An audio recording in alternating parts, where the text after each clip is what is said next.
Aloha Gabelas, long time no see. Oke, mulai hari ini sampai 1 tahun ke depan, kita akan membahas tentang TOEFL, Structure and Written Expression. Nah, khusus yang semester ini kita akan bahas ke structure-nya dulu. Nah, kali ini kita akan bahas tentang subject-verb agreement and object of preposition.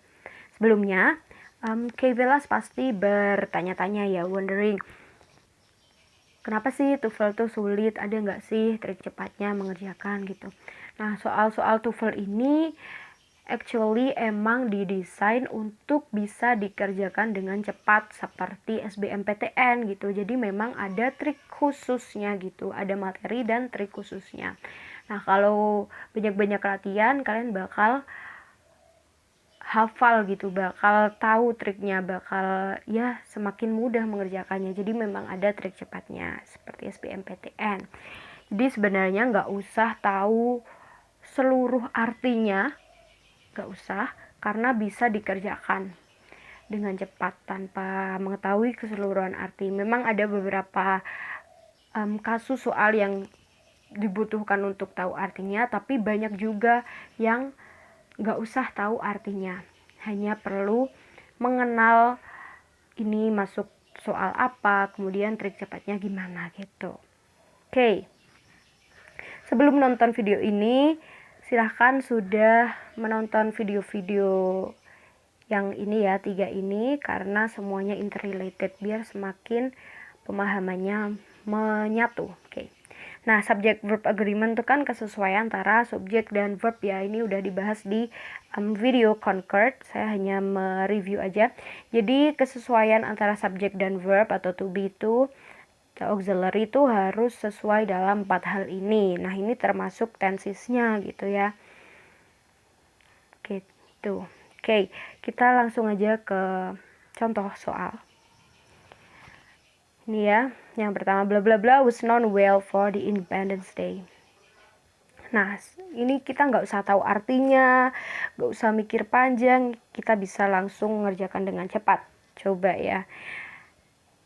Coba 3, 2, 1. Ada yang tahu? Kita kasih key tricksnya. Nah, cocokkan subjek dan verb atau to be-nya. Cari dulu yang diketahui itu apa, berarti yang dicari apa. Ini kan yang diketahui was known ya, berarti yang dicari itu subjek. Nah, kalau udah gitu berarti yang A udah nggak mungkin, karena dia adverb of time, D juga. Yang subjek tuh antara B sama C ya. Nah, tapi lagi-lagi harus sesuai, harus cocok. Di sini ada was, berarti dia tunggal ya. Kalau tunggal berarti subjeknya juga harus tunggal, berarti yang mana? Exactly yang C ya, karena yang B itu buildings, ada S berarti dia plural. Oke gitu, jadi jawabannya adalah C. Oke, kita masuk ke frequently asked questions. Oke tim, emang harus ya pakai subjek? Bisa nggak sih verb atau to be-nya itu berdiri sendiri kayak di kasus soal tadi ya, titik-titik was noun, kan yang diketahui verbnya, emang butuh subjek ya kayak gitu. Good question, Kevilas. Jadi susunan kalimat itu memang harus ada subjek ya. Tapi bisa juga verb 1 dan B itu berdiri sendiri di awal kalimat. Bisa kok. Tapi fungsinya dia sebagai kalimat perintah gitu. Jadi verb atau to be itu gak mungkin bisa berdiri sendiri kecuali dia sebagai kalimat perintah. Dan itu verb 1, bukan verb 2, nggak bisa. Verb 3 nggak bisa. Dia sebagai kalimat perintah ya, verb 1. Contohnya, eat the bread, be diligent, gitu. Sedangkan dalam kasus gerund, verb ing atau being itu bisa jadi subjek dari kalimat. Jadi dia muncul di awal kalimat kayak playing basketball is my hobby, kayak gitu. Nah, tapi playingnya itu fungsinya jadi noun, makanya jadi gerund. Gerund itu kan verb yang dibendakan gitu ya. Nah, karena dia gerund atau kata benda, dia bisa jadi subjek gitu. Karena syarat jadi subjek itu harus kelas katanya benda atau noun. Contohnya Rina, the police, the building gitu ya. Itu semua masuk ke noun gitu. Nah, maka dari itu gerund itu juga masuk ke noun dan bisa jadi subjek gitu. Jadi kalau ada verb ing di awal kalimat, dia itu verb ing ya. Kalau verb ing tuh pasti gerund kalau di awal kalimat ya. Ya, jadi dia fungsinya bukan verb gitu. Jadi bisa berdiri sendiri kalau verb 1 sebagai perintah ya. Kalau verb 2, sorry, bukan verb 2. Kalau verb 1 sebagai perintah, kalau verb ing sebagai gerund gitu. Tapi gerundnya bisa sebagai subjek, sedangkan kalimat perintah ya nggak bisa sebagai subjek. Intinya semuanya butuh subjek gitu. Okay, another question. The accountant bla bla bla for the next assignment. Ini juga sama kayak trik tadi, coba. 3, 2, 1. Yang diketahui apa? Accountant berarti dia subjek ya, jelas di awal kalimat subjek. Berarti yang dibutuhkan verbnya ya kan? Berarti mana yang ada verb? Yang ada verb adalah antara be dan di. Nah, kenapa disalah? Karena kalau be ya itu harusnya diikuti adjective, noun, atau adverb. Nah, bagi yang belum nonton video linking verb auxiliary, silahkan nonton itu dulu, karena itu yang paling dasar membedakan be sama auxiliary ya. Nah, ini kan kalau will be, will not be ini harusnya diikuti ini. Contohnya misalnya will not be a doctor gitu, will not be a rich. Nah, ini ada for bukan, berarti yang jawabannya adalah yang B yang mengandung kata kerja gitu Kevelas. Nah, pada soal TOEFL, materi subject verb agreement itu juga mencakup kesesuaian antara adverb of time dan tenses dari verb kalimat tersebut gitu. Contoh soalnya ya, coba. Political demonstrations on American campuses have abated bla bla bla. Aduh, pusing nih lihat adverb of time-nya. Bisa nggak sih dikerjakan dengan cepat?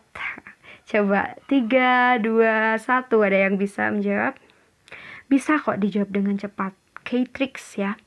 Hafalkan adverb of time ini pakai nada lagu dari Lihat Kebunku. In simple past, by past perfect, since and lately semua present perfect gitu. Jadi adverb of time ini adverb yang udah sering banget keluar di khusus soal TOEFL. Jadi seringnya yang keluar ini. Jadi udah pasti itu. Jadi langsung aja, have abated kan present perfect, berarti jawabannya adalah yang D gitu ya. Ini variasi soalnya bisa kayak gini, bisa yang dicari adverb of time-nya atau bisa dibalik yang dicari verbnya ya. Kita tahu dari adverb of time-nya since and lately semua present perfect, berarti present perfect yang C gitu. Nah, buat kalian yang masih bingung mengenali itu tenses apa, nah biar mengetahui tensesnya dengan cepat, silahkan nonton di video Tenses Hex. Oke, kita masuk ke materi object of preposition. Apa sih itu?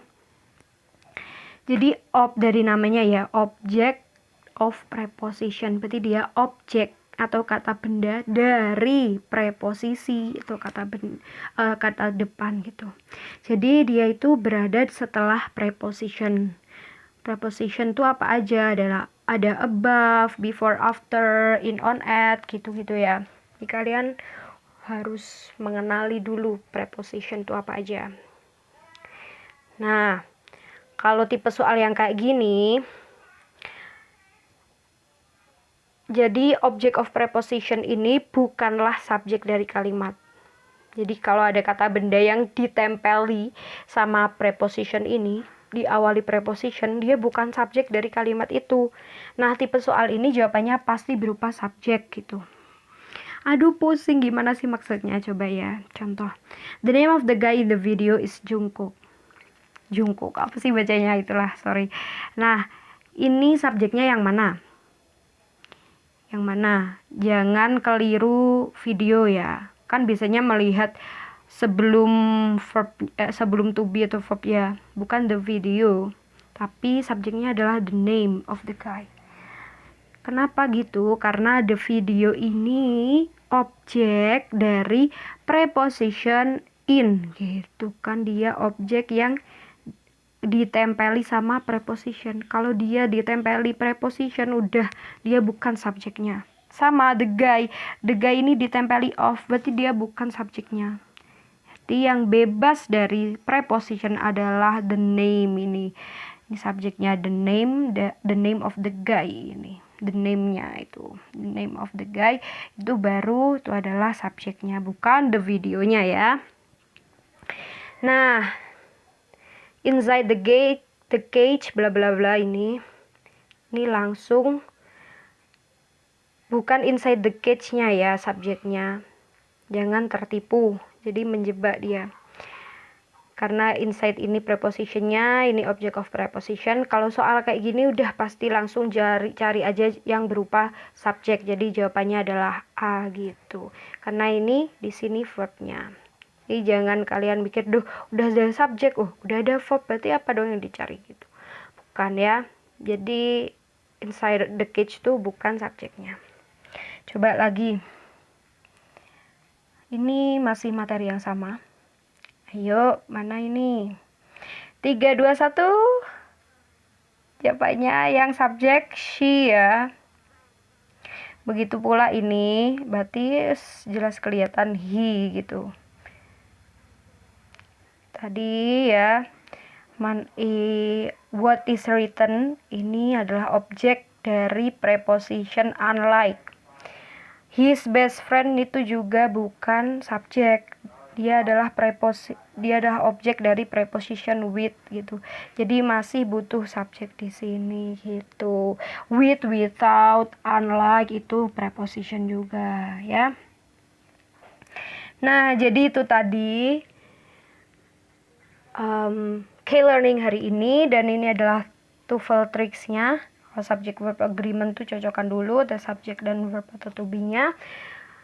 Tentukan apa yang dicari, apa yang diketahui ya. Kalau adverb of time yang in simple past, by past perfect, since and lately, semua present perfect itu. Object of preposition, subjek itu gak pernah didahului preposisi ya. Jadi yang ditempeli preposisi hukumnya bukanlah subjek, tapi dia object of preposition. Jadi tipe soalnya itu mesti mencari subjek gitu ya. Oke, Kevelas, it's a wrap. Hasta la vista. Jangan lupa untuk like, share, comment, and follow our account on Upcoming Greece ID. Stay tuned for the upcoming TOEFL tricks. Bye-bye. Hasta la vista.